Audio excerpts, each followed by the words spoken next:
السلام عليكم ورحمة الله وبركاته. الحمد لله الذي جعل الشمس والقمر بحسبان والنجم والشجر يسجدان وفضل زمانا على زمان كما فضل مكانا على مكان وإنسانا على إنسان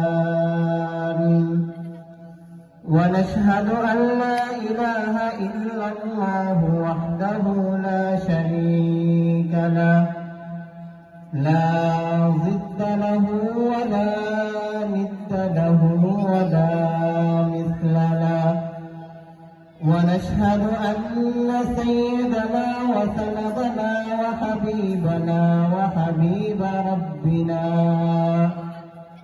وطبيبنا وطبيب قلوبنا ومولانا محمدا عبده ورسوله صلى الله تعالى عليه وعلى آله وأصحابه وبارك وسلم تسليما كثيرا أما بعد فأعوذ بالله من الشيطان الرجيم بسم الله الرحمن الرحيم اتل ما أوحي إليك من الكتاب وأقم الصلاة إن الصلاة تنهى عن الفحشاء والمنكر ولذكر الله أكبر والله يعلم ما تصنعون. وقال رسول الله صلى الله عليه وسلم أول ما يحاسب به العبد يوم القيامة الصلاة. وقال رسول الله صلى الله عليه وسلم مفتاح الجنة الصلاة أو كما قال النبي عليه الصلاة والسلام. صدق الله مولانا العظيم وصدق رسوله النبي الكريم ونحن على ذلك لمن الشاهدين والشاكرين والذاكرين والحمد لله رب العالمين. سبحانك لا علم لنا إلا ما علمتنا إنك أنت العليم الحكيم. رب اشرح لي صدري ويسر لي أمري واحلل عقدة من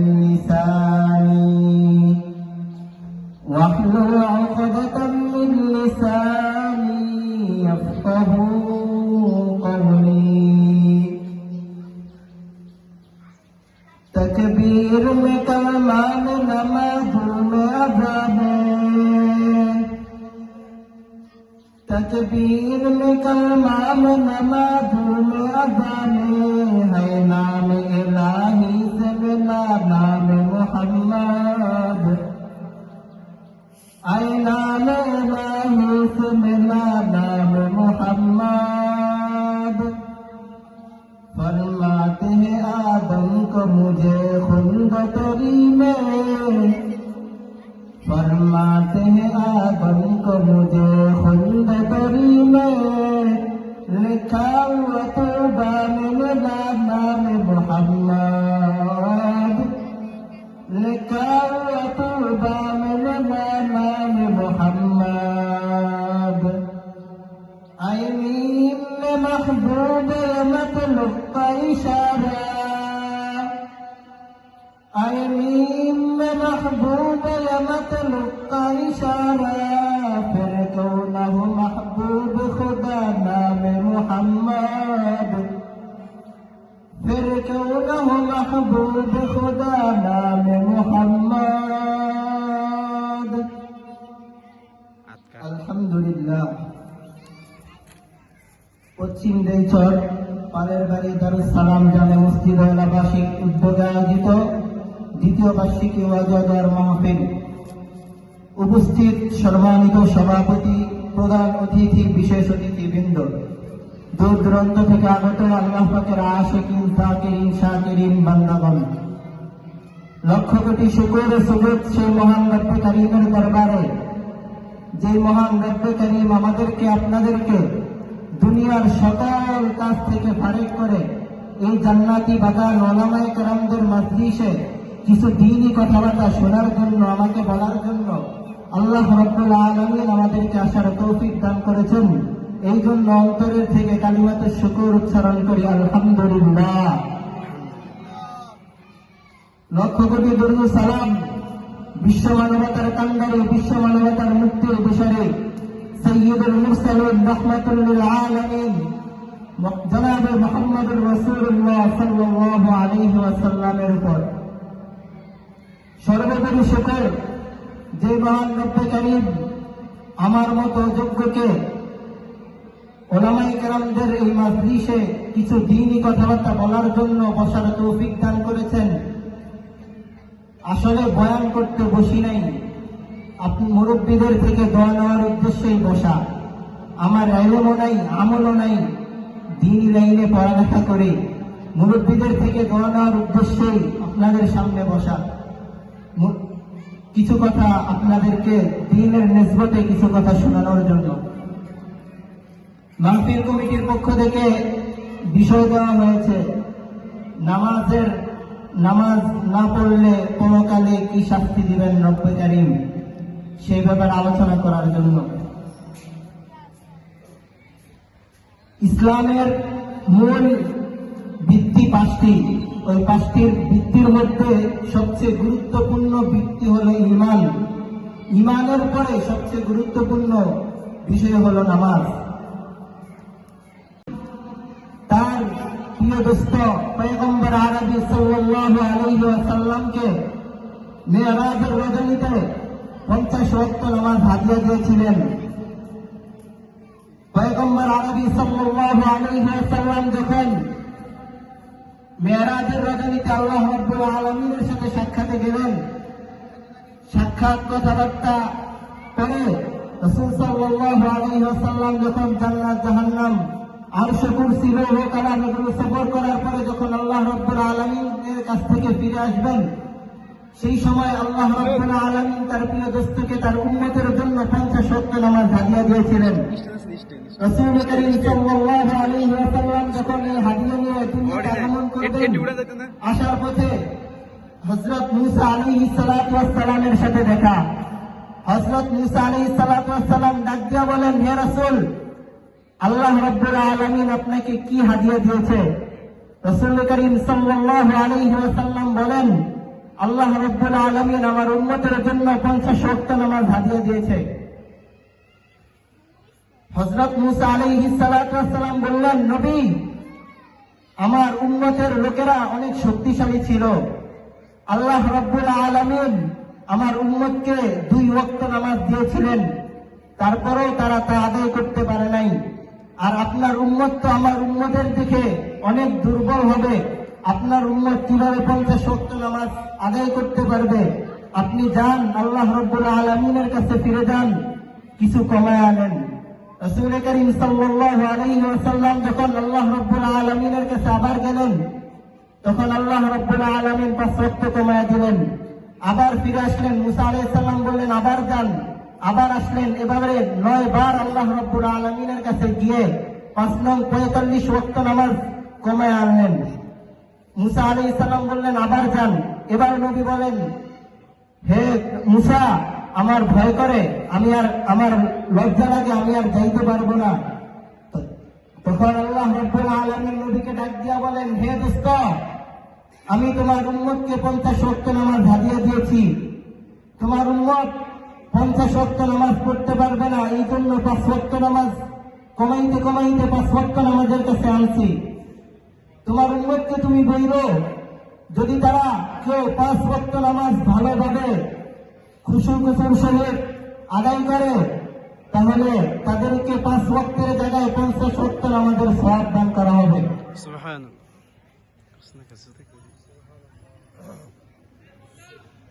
আল্লাহ রাব্বুল আলামিন আমাদেরকে দুনিয়াতে পাঠাইছেন একমাত্র শুধুমাত্র কেবলমাত্র আল্লাহ রাব্বুল আলামিনের ইবাদত করার জন্য। ইবাদত বলা হয় দাসত্ব করা। কোন মনিব তার কোন গোলাম তার মনিবের দাসত্ব করবে, সকল হুকুম আহকাম বিধিবিধান পালন করবে, একেই বলা হয় আবেদ। আল্লাহ রাব্বুল আলামিন আমাদেরকে দুনিয়াতে পাঠাইছেন তার ইবাদত করার জন্য।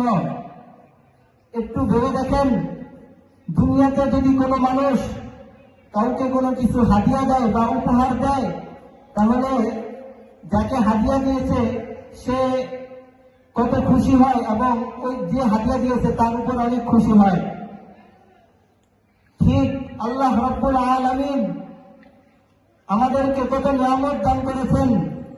আল্লাহ রাব্বুল আলামিন আমাদেরকে বাতাস দিয়েছেন ফ্রি, আমাদেরকে পানি দিয়েছেন ফ্রি।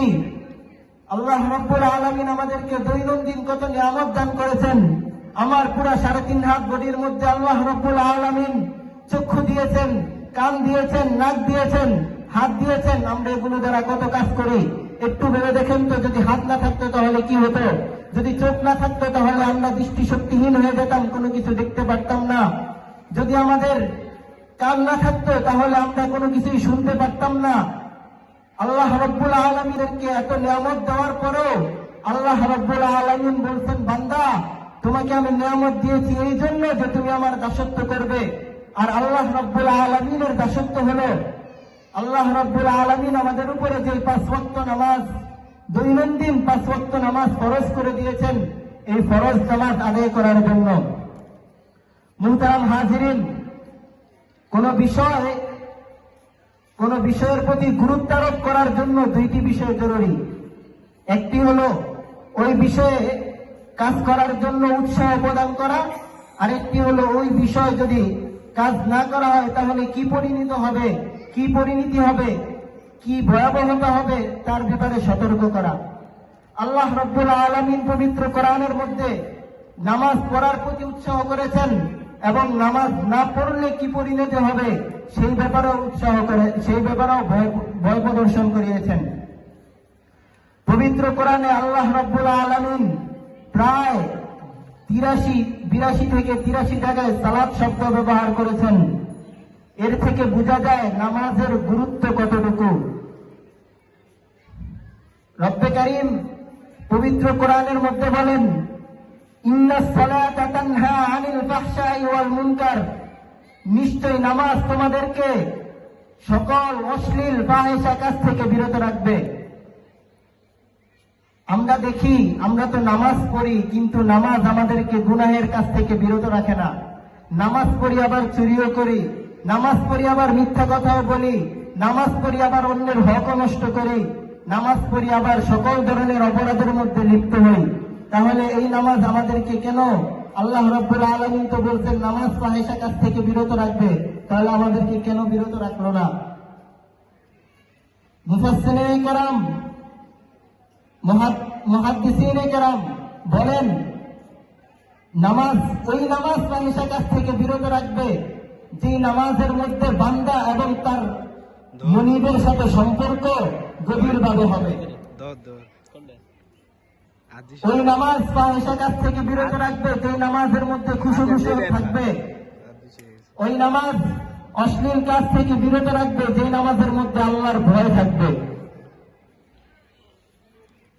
আমরা নামাজ পড়ি, নামাজের মধ্যে দুনিয়াবি চিন্তার মধ্যে লিপ্ত থাকি।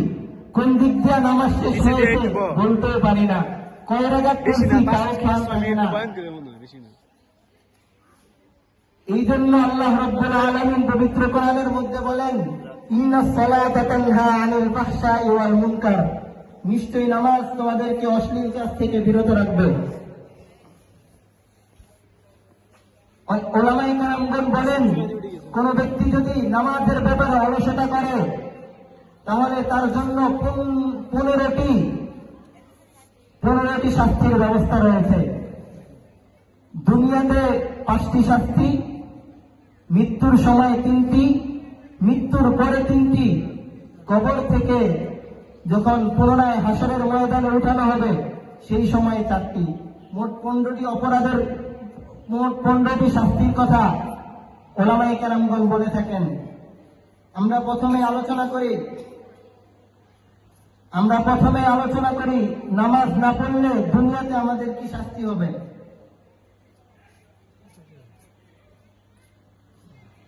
উলামায়ে কেরামগণ বলেন, কোন ব্যক্তি যদি 5 ওয়াক্ত নামাজ ভালোভাবে আদায় করলো না, খুশুর সহিত নামাজ আদায় করলো না, তাহলে দুনিয়াতে সর্বপ্রথম তার 5টি মুসিবত হবে, 5টি শাস্তি হবে। 1 নাম্বার, তার জীবনের বরকত ছিনিয়ে নেওয়া হবে, সে বেশি দিন হায়াত পাবে না, অকালে মৃত্যুবরণ করবে। 2 নাম্বার শাস্তি, তার চেহারা থেকে নেককারদের নূর চলে যাবে। দেখবেন আমাদের সমাজে যারা নামাজি আছে, প্রকৃতপক্ষে নামাজি, তাদের দিকে তাকাইলে কেমন যেন নূর চমকায়। ঠিক কোন ব্যক্তি যদি নামাজ না পড়ে তাহলে তার চেহারা থেকে আল্লাহ রাব্বুল আলামিন নূর, ইমানের নূরকে উঠিয়ে নেবেন। 3 নাম্বার শাস্তি, তার কোন দোয়া কবুল করা হবে না। সেই যে কোনো দোয়া করুক না কেন, যদি তার নামাজ ঠিক না হয়, যদি নামাজের মধ্যে আল্লাহর ভয় না থাকে, তাহলে তার কোন দোয়া কবুল হবে না। 5 নাম্বার শাস্তি, দুনিয়াতে আমরা অনেক সময় দেখি উলামায়ে কেরামদের কাছে আমরা দোয়া চাই, হুজুর আমার জন্য দোয়া কইরেন, আমার এই সমস্যা সেই সমস্যা। ঠিক আল্লাহ রাব্বুল আলামিন উলামায়ে কেরামগণ বলেন, কোন বান্দা যদি 5 ওয়াক্ত নামাজ ভালোভাবে না আদায় করে আর হুজুরদের কাছে যা দোয়া চায়, নেককার লোকদের কাছে যা দোয়া চায়, তাহলে নেককাররা যদি তার জন্য দোয়া করে তাহলে তার ওই দোয়া কবুল হবে না, তার জন্য তার দোয়া কবুল হবে না। এই হলো দুনিয়াতে 5টি শাস্তি। তারপরে মৃত্যুর সময় 3টা শাস্তি হবে। যারা নামাজ ব্যাপারে উদাসীন, নামাজ পড়বে না, তাদের জন্য 1 নাম্বার শাস্তি, সে মৃত্যুবরণ করবে খুব ক্ষুধার্ত অবস্থায়। এমন ক্ষুধা, যদি দুনিয়ার সকল খাবার তাকে দেওয়া হয় তাহলেও তার ক্ষুধা নিবারণ হবে না। 2 নাম্বার শাস্তি, যদি কোন বান্দা ভালোভাবে নামাজ আদায় না করে তাহলে মৃত্যুর সময় সে এমন পিপাসিত অবস্থায় মৃত্যুবরণ করবে, যদি দুনিয়ার সকল সাগরের পানি তার মুখের মধ্যে দেওয়া হয় তাহলেও তার তৃষ্ণা নিবারণ হবে না। 3 নম্বর শাস্তি, মৃত্যুর সময় সে আজরাইল আলাইহিস সালাতু ওয়াস সালাম যখন তার জান কবজ করতে আসবে তখন সে আজরাইল আলাইহিস সালাতু ওয়াস সালামকে খুব ভয়ঙ্কর রূপে দেখবে। এমন দেখবে যে আজরাইল আলাইহিস সালাতু ওয়াস সালামের শরীরের প্রত্যেকটা পশমের গোড়া থেকে আগুনের ছিলকি বের হতে আছে। এই হলো মৃত্যুর সময় 3 মুসিবত। এবার মৃত্যুর পরে 3 মুসিবতের কথা উলামায়ে কেরামগণ বলেন। 1 নম্বর মুসিবত, যখন মাইয়িতকে কবরে রাখা হবে, যে বেনামাজি, নামাজের ব্যাপারে উদাসীন, যখন তাকে কবরে রাখা হবে, কবরের 2 পাশের মাটি তাকে এমন জোরে চাপ দিবে তার 1 পাজরের হাড্ডি অপর পাজরের মধ্যে ঢুকে যাবে, যে হাড্ডি দুনিয়াতে কেউ বাড়ি দিয়েও ভাঙতে পারে না, কবরে গেলে দুই পাশের মাটি এমন জোরে চাপ দিবে